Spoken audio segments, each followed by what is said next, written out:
Eu concedo a palavra ao senhor Hermes Neri, coordenador nacional do Movimento Legislação e Vida, por 10 minutos.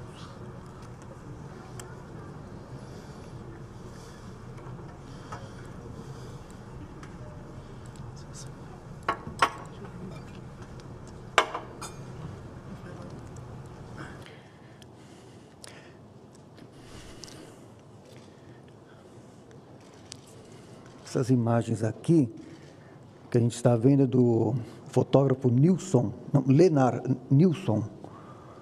Nasce uma criança, foram feitas em 1965. Ele ficou durante 12 anos para mostrar ao mundo, né, a realidade no ventre materno. Foram as primeiras fotos de fetos humanos que estão sendo aí exibidas. Então, acho que... Aí, tá vendo? Vamos aguardar aqui.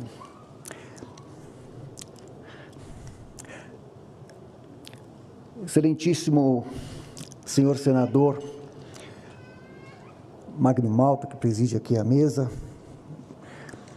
querido amigo senador Eduardo Girão, senadora Damares, nossa ministra dos Direitos Humanos, hoje senadora também. Estivemos juntos tantas vezes, junto com o querido amigo ex-deputado Luiz Bassuma, autor do Estatuto do Nascituro, Paulo Fernando, deputado hoje, que também tanto ele quanto o senador Girão estiveram em São Bento do Sapucaí, onde foi fundado o nosso Movimento Legislação e Vida. Paulo Fernando esteve lá, deputado, no dia da fundação. Cumprimento os demais parlamentares, as lideranças que aqui estão, querida amiga Mariângela, da Associação Guadalupe, e tantas demais que aqui estão.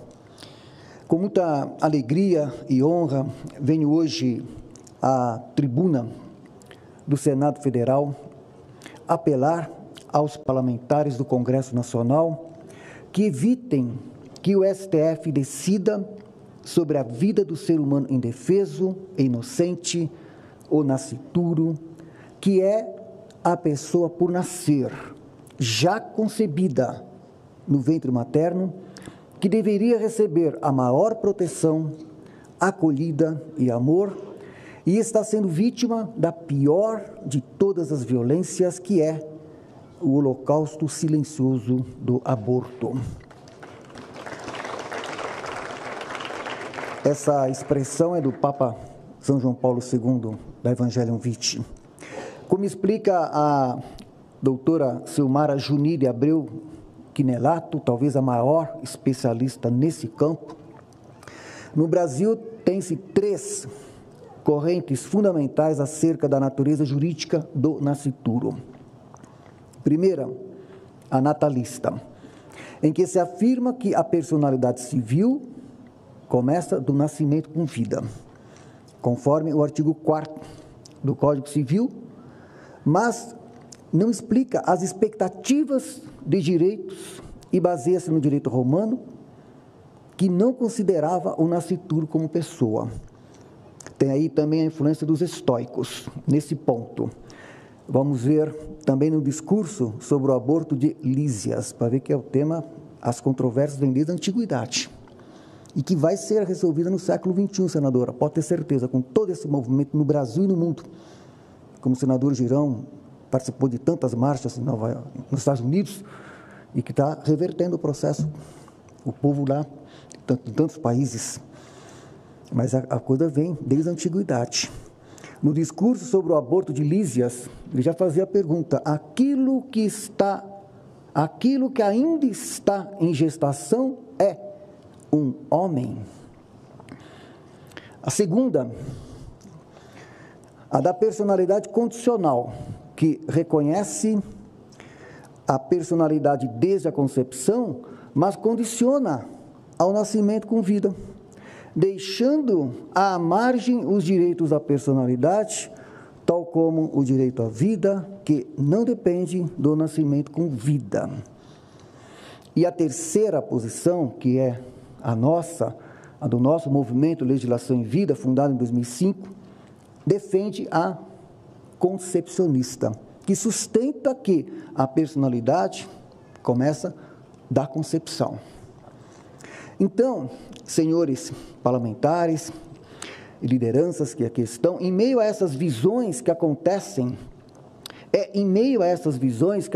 os debates e as decisões sobre a proteção ou não do ser humano na sua fase mais inicial da vida. Aquela que ele deveria ter mais proteção e hoje está hoje mais vulnerável à lógica utilitária do mais forte, nesta guerra contra os fracos, como tão bem definiu Edwin Black. O fato é que todas as evidências científicas que corroboram o concepcionismo são refutadas por razões ideológicas e impostas por interesses políticos e econômicos, ancorados nas premissas falaciosas do malthusianismo, eugenismo, utilitarismo e tantos mais, que favorecem a agenda dos tecnocratas, que a agenda do aborto e também a de gênero faz parte.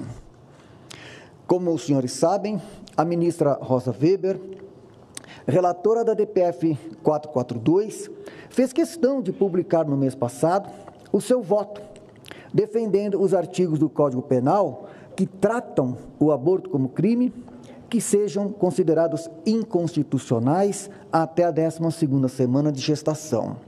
Mas há aqui um ardil, porque a ação apresentada pelo PSOL não se baseia no princípio de que o direito à vida começa no 3º mês, mas o princípio da DPF 442 está baseado na teoria natalista, que reconhece o direito à vida somente depois do nascimento. E com esse recorte arbitrário, antinatural e desumano, crudelíssimo, considera o início da personalidade civil somente fora do ventre materno, negando assim ao ser humano o direito de nascer. Essa foi a posição do então ministro Carlos Aires Brito, que relatou a DIN 3510 sobre a questão. Abriu-se lá a brecha para legalizar o aborto no Brasil, por etapas, gradualmente. Em seguida, em 2012, o STF despenalizou o aborto nos casos de anencefalia. É esta desumanidade e barbaridade que é perpetrada contra o ser humano indefeso e inocente, sentenciando-o a uma pena de morte, quando os nascidos que se tornam homicidas não têm, em nossa legislação, a pena capital. O STF, então, quer impor aos não nascidos, privando o ser humano, seja homem ou mulher, a esta mais grave discriminação, a esse direito fundamental, a esse direito humano fundamental, a garantia constitucional do seu direito de nascer, privando-o disso. Direito este que o Constituinte quis incluir em nossa Carta Magna, no artigo 5º, e que por diversas vezes nas últimas décadas parlamentares apresentaram nesse artigo 5º, quando fala da inviolabilidade da vida humana, a explicitação, desde a concepção até a morte natural, que espero, meu querido amigo ex-deputado Bassuma, que espero um dia estar incluída na nossa Constituição solenemente. Vejam, a estratégia dos que não reconhecem o nascituro como ser humano é esta: se a DPF 442 for deferida, o aborto poderá estar legalizado até a 12ª semana da gestação, mas o direito ao aborto estará reconhecido e assegurado até o momento do parto, porque este é o princípio que está contido na ação. É esta a premissa que está subjacente e que sustenta a teoria natalista que quer chegar ao direito ao aborto até o 9º mês. Por isso, senhores, por esse ardil, introduzindo sutil e intencionalmente esse princípio no sistema legal brasileiro, espera-se, assim, as futuras leis a serem votadas pelo Congresso Nacional e pelas decisões que serão tomadas pelos tribunais, que sigam esse princípio. É assim, pela via judiciária, que está sendo imposta, sem aprovação da maioria da população, com o STF usurpando as prerrogativas do Parlamento brasileiro, querem legalizar o aborto, passando por cima do Congresso Nacional e da vontade da maioria do povo brasileiro, que é contra o aborto. E isso numa questão em que não houve nenhuma controvérsia constitucional, porque o Congresso Nacional nunca foi omisso, pelo contrário, sempre debateu e decidiu pela defesa da vida, pelo direito à vida desde a concepção.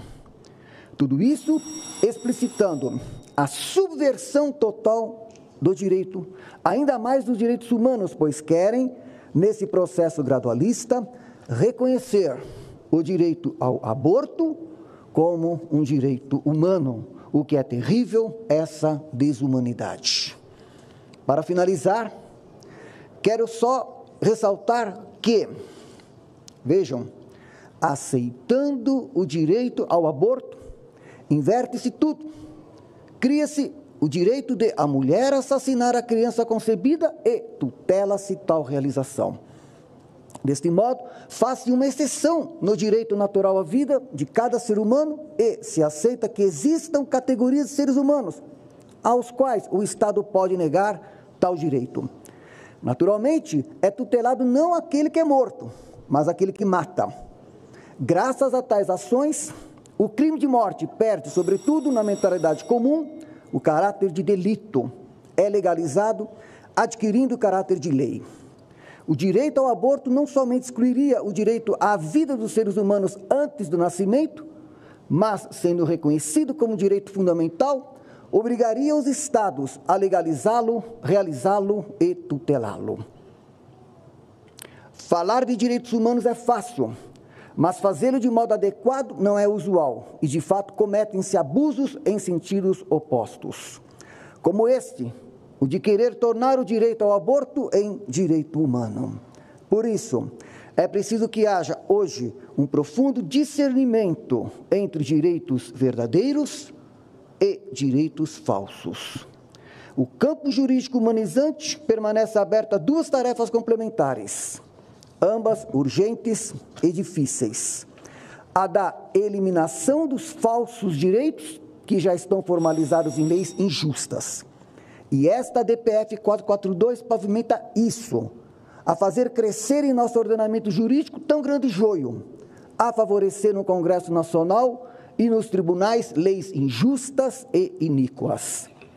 Está então aqui, senador Magno Malta, senador Girão, senadora Damares, os deputados que estão aqui, está então aqui no Congresso Nacional a esperança do povo brasileiro em defender leis justas, que protejam o ser humano por inteiro em todas as fases da vida, a começar na fase nascente, reconhecendo a dignidade do nascituro como pessoa. Porque sabemos que a judicialização da questão do aborto agudizou ainda mais o crescente ativismo judicial, provocando já reações diversas em vários campos e setores da sociedade, que para salvaguardar as prerrogativas do poder constituinte, que pertence originariamente ao povo soberano, não se aceita que venha do poder constituído a última palavra sobre um tema. E aí, somente o Senado Federal tem a prerrogativa constitucional de pôr freio nos abusos do STF nessa e em outras questões. Por isso, estamos aqui, senhores parlamentares, para que esta Casa Legislativa reaja, como a sociedade está reagindo, evitando que o STF decida abusivamente contra a vida dos seres humanos, inocentes e indefesos. Só o Senado Federal pode pôr freio a isso e conclamar o valor integral da vida humana em todas as suas fases, desde a concepção até a morte natural, que esperamos que um dia seja reconhecido universalmente este que é o primeiro e principal de todos os direitos humanos, o direito à vida. Muito obrigado.